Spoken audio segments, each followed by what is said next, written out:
We're talking 18 years Coastal Championship Wrestling, pioneer, unbelievable. Dan Evans, thank you so much.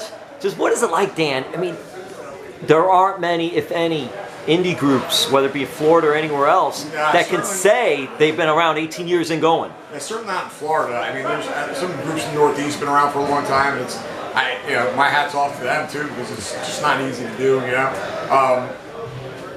There's a lot of contributing factors to us being around as long as we have. There's a lot of ups and downs, and I give 1,000,000% credit to Nelio for the growth over the last several years. I was always happy to just run 1 or 2 shows a month, keep it going, have to make sure everybody had a place to train and everything.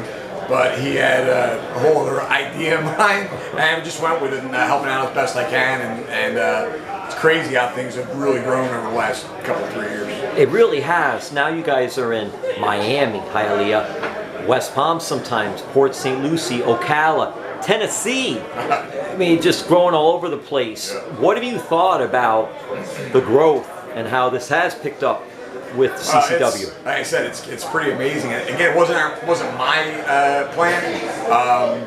So I can give all the credit to Nelio for the expansion and the growth and everything. But like I said, I'll do whatever I can to keep helping out. And I mean, I have a lot of experience in running this and making sure things stay on the right path. That's what I can contribute. But now with signing the TV deal and now being on, I think right now, 6 different markets, and just the connections that we've made through the individual that's producing the show for Mega TV that we met. He was watching CCW Live Wrestling for about 6 months, and he finally just said, I got to have these guys. Called us, and we were just like off and running. But that particular guy had connections galore with different television personalities and everything. He was actually the first producer of the Emerald Lagasse show. So dealing with a guy that's been able to open up a lot of doors for us, and we just kind of scratched the surface of where we're actually going. And I can't wait for everybody to find out. I'm saying, when I say everybody, like the guys that wrestle for us and that have put in so much hard work for. To be honest, man, like the money involved in independent wrestling is nil. Any of the money that we've ever made in CCW has gone back into CCW. We put it back into it. I've never paid myself, save a couple of really big shows where we did very well and we're talking enough money to go out to dinner. Everything just went back into it. So the first several years were a ton of struggles where we had to take money out of our own pocket to stay alive. Talking to Bruno and myself, the person that started CCW with me, Bruno Sassi. Phi Delta Slam. Correct. And so that was Bruno moved to Orlando, and it was a little difficult for him to stay involved, and just there's been a lot of different. I don't know what the best word is. A lot of different chefs. Yeah, well, I mean. Yeah, let's say chefs. A lot of different personalities and people that helped continue CCW on, including Pablo Marquez. He stepped in.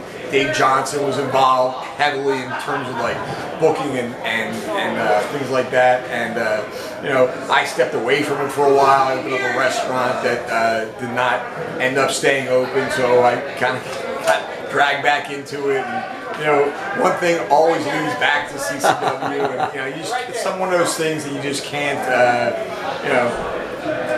walk away from. It's something that I love wrestling since I was a kid, and a lot of people that watch our product now don't even know that I used to be a wrestler. So if you look back on the results, I was actually the first match on the first ever show of CCW, 18 years ago. So, and Dan, was that a tag match or was that a singles match? I wrestled Shane McClain. But then Canada's finest. And again, it was when we started, there weren't a lot of wrestlers in South Florida. We had a really work to put together a 6-match card, and we ended up wrestling twice, me, Bruno, and Tilly. So I had a singles match, they had a tag match, and we all came back together at the end for a 6-man tag. So. Now you don't have that problem. You could have 8 matches. You could have 8 matches, 9 matches. Now we end up having a battle royal just about every show, so everyone gets an opportunity to get in the ring. So, and there's guys knocking on our door constantly wanting to be part of CCW. and you know, it's exciting and it's fun, and it's, you know, to me that's what it was about, is having a good time with it, and seeing people grow. I always go back to MVP, and you know, and his success. I mean, I was so happy for him. It still brings tears to my eyes thinking about how he like just worked his ass off, and you know, got past the point that I was ever able to get to. So when I didn't make it in wrestling and decided that I needed to start working a regular job and make actual money, and so I could have a family and everything, and it was great for me to be able to give back to the people that you know, to people that are trying to make it to where I wasn't able to. So it was rewarding for me to see him reach that incredible level of success. And now, just when he was ready to retire, you never know what's going to happen in wrestling. Now he's like the top act in WWE again. You know, it's insane. But you know, and that's a credit. Hats off to MVP, and a credit also to CCW for him to have a place to hone his skills and to work talk about a guy that, man, he said, "Hey Dan, when I you know, after he was signed, when he was going, I'm gonna try and, even when I'm in WWE, get back here and work a show for you." And he lobbied them for seemingly like maybe like a year, and when they actually relented and let him come and do a CCW show while he was the United States Heavyweight Champion, refused to take any money for it, and this guy is, you know, just an amazing person. And he's done clinics for CCW, and just incredible. Always be grateful for everything that MVP has done for us, and you know, so happy for him and all the success he's had. You know, and he always gives credit back to us, but I don't take any credit from him. It's his hard work that did it. But whatever small part of his success I could take part in, I'm thrilled to do it, man.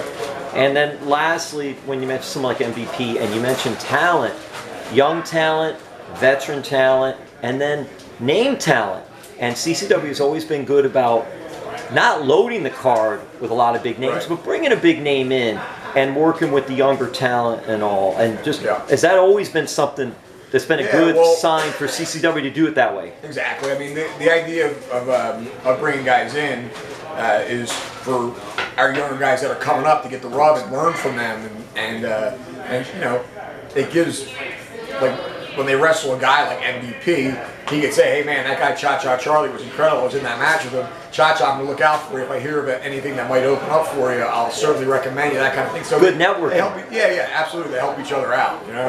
And you know, so anytime we bring in a name, it's to elevate the show and to elevate the guys that are with us all the time. They're coming in for 1 or 2 shots, you know.